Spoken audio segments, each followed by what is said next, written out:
So YouTube family, Mary Kay is back at it again, and she's going unstoppable on Shedeur Sanders. She's making claims about Shadore's not a good option. Kenny Pickett is a better option. Mary Kay has established that she doesn't like Shedeur, and for me, my opinion is because of his complexion and what she accepts. But I'm about to prove to you guys with proof that Mary Kay and all of these Shedeur Sanders haters don't really watch football. They're idiots. And allegedly, Mary Kay might be on meth. I've been broke so many times, I don't know what to believe. Mama say it's my fault, I wear my heart on my sleeve.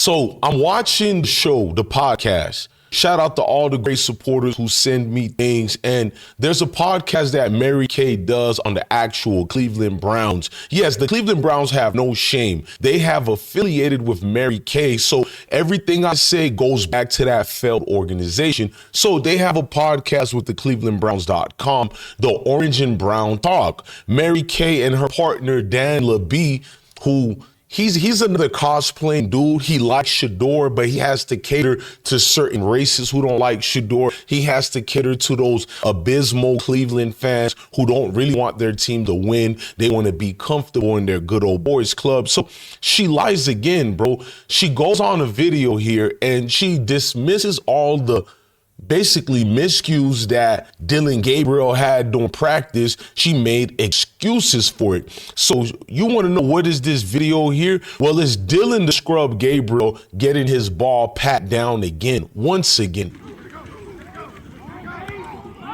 Embarrassing. Embarrassing. Let's look at it one more time. Embarrassing. Now, what's been going on with that situation is the fact that Dillon has regressed in every single way you can look at Dillon Gabriel be a quarterback. He's the third pick, which we don't know how a guy like that became the third pick, throwing interceptions like this. You see him. Laughable. Laughable.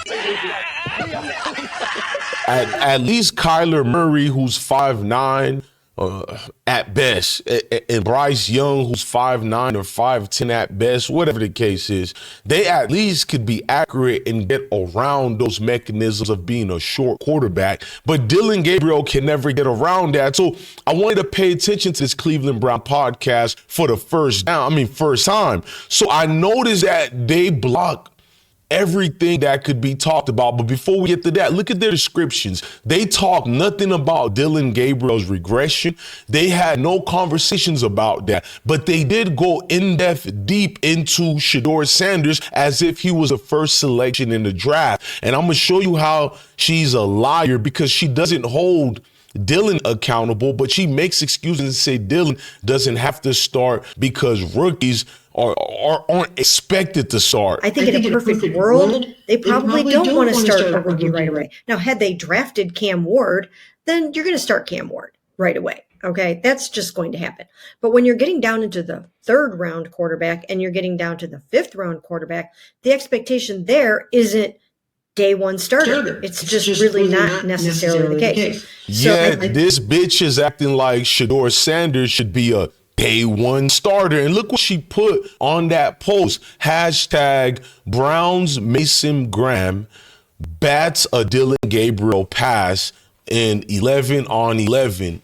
But why not embarrass Dillon and call it a miscue on his fault? How is your ball getting bat down and you don't have pads on? If anybody played football, you know what I'm talking about. But this bitch doesn't understand football. She got the job because of connections of selections. That's my alleged reasons and why I believe that. And I'm going to show proof without a doubt. Now, if you ever wore pads on before, you know throwing the ball should be much more comfortable without having your paddings on, because the professional football players actually throw better with their pads on, because that's what makes them exceptional. They've got acclimated to playing with the pads. Much like us, we've never got acclimated. So the weird excuses for Dillon gets a little bit way more, because She said so much and exposed herself. The comment section she had to shut down. Look, they turned the comments off because guys like me got a tremendous supporters who love what I do. We got Mayo supporters, Negro supporters, Spanish, Asians.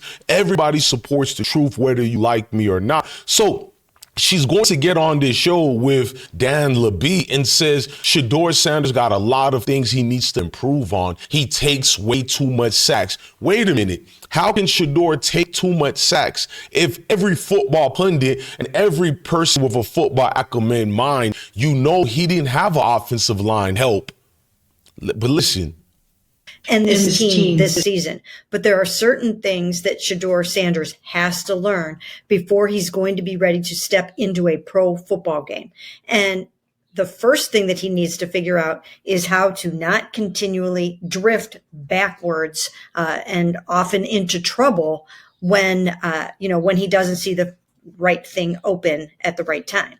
And he took way too many sacks and negative plays in his last 2 seasons at Colorado. 94 sacks. That was an FBS high. It's way too many sacks. Shut up, bitch. Like, who doesn't know that's too much sacks? Because as they found out from a little... Shut up, bitch. I'm done with it. Who doesn't know that's too much sacks? But notice the key words that she says. He took too much sacks, not the offensive line were having too much misassignment or problems, just like most scouts and evaluators do for these Mayo quarterbacks. When they take too much sacks, it's never their fault. It's the offensive line fault, right? But according to this dumb bitch over here, it's Shedeur's fault. He took the 94 sacks. It was his fault he caused his team to lose like that by taking 94 sacks. And I'm telling you, they moved the goalposts. But at least with the other races, they understand football terminology. She didn't even know how to articulate herself. How did this bitch get a job with the Cleveland Browns? But yet you Cleveland Brown fans are more worried about DJ Bless One, but you got garbage working for your affiliations and teams like this. This is embarrassing. So I like I said on my last video, Cleveland Brown fans got much more things to worry about than Shedeur Sanders supporters. Let's get more with what this bitch had to say. Right. They're going to have to find the sweet spot there between taking some of those shots downfield and also not throwing the interceptions. And maybe that's where Kenny Pickett comes in. I think that they believe that Kenny is capable of deeper passes and more explosive plays than he's been able to show so far. But by the same token, I think that they want him to continue to play clean ball. So open it up a little bit, maybe be a little bit more aggressive than he has been able to do. I think his hands were very tied. Right. They're going to have to find the sweet spot there between taking some of those shots downfield and also... Kenny Pickett is 26 years old, and they still speak about him like he's a freshman in college, bro. The excuses to say Kenny Pickett is the better option of all these quarterbacks, I'm fine when people tell me Joe Flacco is the better option. He has a veteran mindset. He could get acclimated to all type of designs and defensive schemes thrown at you. I'm not saying he's a Hall of Famer like that, but he's good enough as an insurance package. But she says Kenny Pickett, the Pittsburgh Steelers garbage, is the better option for the Cleveland Browns. And then the Cleveland Brown fans worry why their organization fails every year after year after year. Now let's go to another dumb thing she says about the Browns quarterback of the future, because her and Dan Labie are saying that neither Dillon nor Shedeur are the quarterbacks of the future. This is from Dan Labie. So how, if Shedeur is not the quarterback of the future and Dillon is not, then why are you glazing Dillon the way you guys been glazing Dillon? And why are you combating against Shedeur as if he was a 4-year starter in NFL who regressed it? Yeah, you've got these 2 first-round picks next year. So I tend to lean towards your quarterback of the future probably isn't on this roster, but the biggest upside to what you were just saying to me is Joe Flacco. And then of the two rookie quarterbacks, the one that I like better and did rather. I don't care who you like better because that showed me everything that I needed to know about the mindsets of some of these folks out here, bro. So without saying anything much further other than that, notice the more excuse they make for Kenny Pickett right here, how Mary Kay is going to claim he's still learning the offense, he's still learning the game, but once he finishes learning, he is going to be incredible. Mind I tell you guys, Kenny Pickett is entering his third year in the NFL, and this dumb bitch is still talking about how Kenny still doesn't know the game yet, but he's learning. That's sort of where I lean on this. Well, a couple of things come to mind as you were talking there. The first thing that I was thinking of is the fact that when you're talking about Kenny Pickett, he said the other day in an interview at the first OTAs that it takes a couple of years to really get comfortable in a scheme. So he's learning terminology. He's learning the scheme that he acknowledges it's going to take a while for him to get comfortable in. And then you also have to learn the terminology.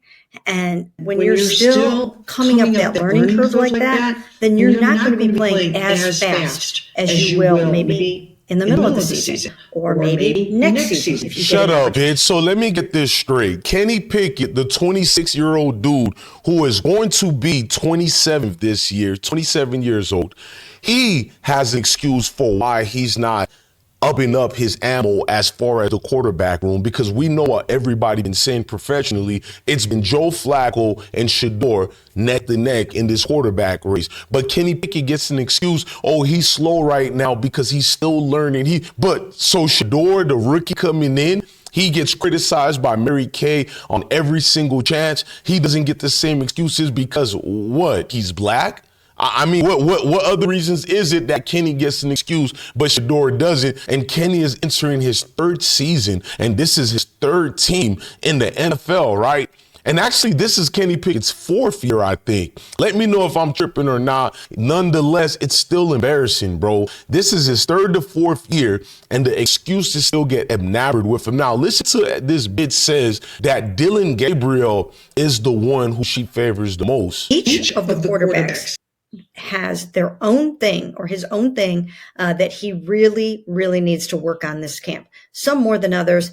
Some of these guys have 2 or 3 things that they really have to fix and work on. But I think that at this moment, I still think that Dillon would be ahead in that race. And if they do decide to turn it over to a young guy, I think it would be their third round pick as opposed to their fifth round pick. As a pundit, you're supposed to let us know why you like this pick, why you favor this person over that. She didn't give you guys any explanation as to why she's favoring Dillon. So then you people get mad at me when I bring up race, but give me her reasoning as to why she's favoring Dillon Gabriel. You know, the scrub quarterback who keeps getting intercepted, pat downs, and more interceptions again. So that guy right there, number one, he should have never been a third round pick. He should have obviously been a 7th rounder or an undrafted rookie free agent. Let's just be real about it. But you're not going to say that. You people think the way Mary Kay thinks. Then you get mad when I compare to you guys with this babbling idiot right here. How on God's given earth did this bitch, alleged meth head, get the job to cover the Cleveland Browns? She obviously doesn't know jack shit about football. Look how she speaks on football. She has a kindergarten, elementary way of things of explaining to us. We all understand the game of football. At least I would like to. I would like to hope some of you trolls in the comment sections, at least you touched the football before. But you pansies, I doubt it, because you follow bitches like Mary Kay and her words. You take this scrub serious. She represents you, Cleveland. Cleveland, don't get mad at me. She's a representation of you guys. Meanwhile, Shadore is getting respect out of all his Cleveland teammates on every clip. Shadore's teammate will get a best TED talk. Shedeur Sanders, bro, because he always got an opinion. That man. Tell me, what's the TED talk? It's like, you know when you just got like opinions, like, and you could just sit there and talk about over anything? You will be great at that. Appreciate it. Which team you Come on, man. Like, we from the hood, bro. You can't tell me who's the team more acclimated to, Dillon or Shedeur. And I'm not even trying Pickett right now or Joe Flacco. We just comparing between not Kenny, but Dillon and Shadore. Like, let's stop doing this, bro. Let's stop playing semantics, bro. But that's what you have with the Cleveland Browns organizations. Then you guys wonder why I say fuck the Cleveland Browns organization. Don't get mad at me. They hired this bum bitch over here, and you want me to take you guys serious as a real serious organization. Like, get out of here, man. Look, man, I'm DJ Bless, one of the best one, man. Love your family, love your kids, and stay blessed. Thank you to Mary Kay for proving this is bigger than football and it's deeper than football. It's race. It's going to be here. Deal with it. I've been broke so many times.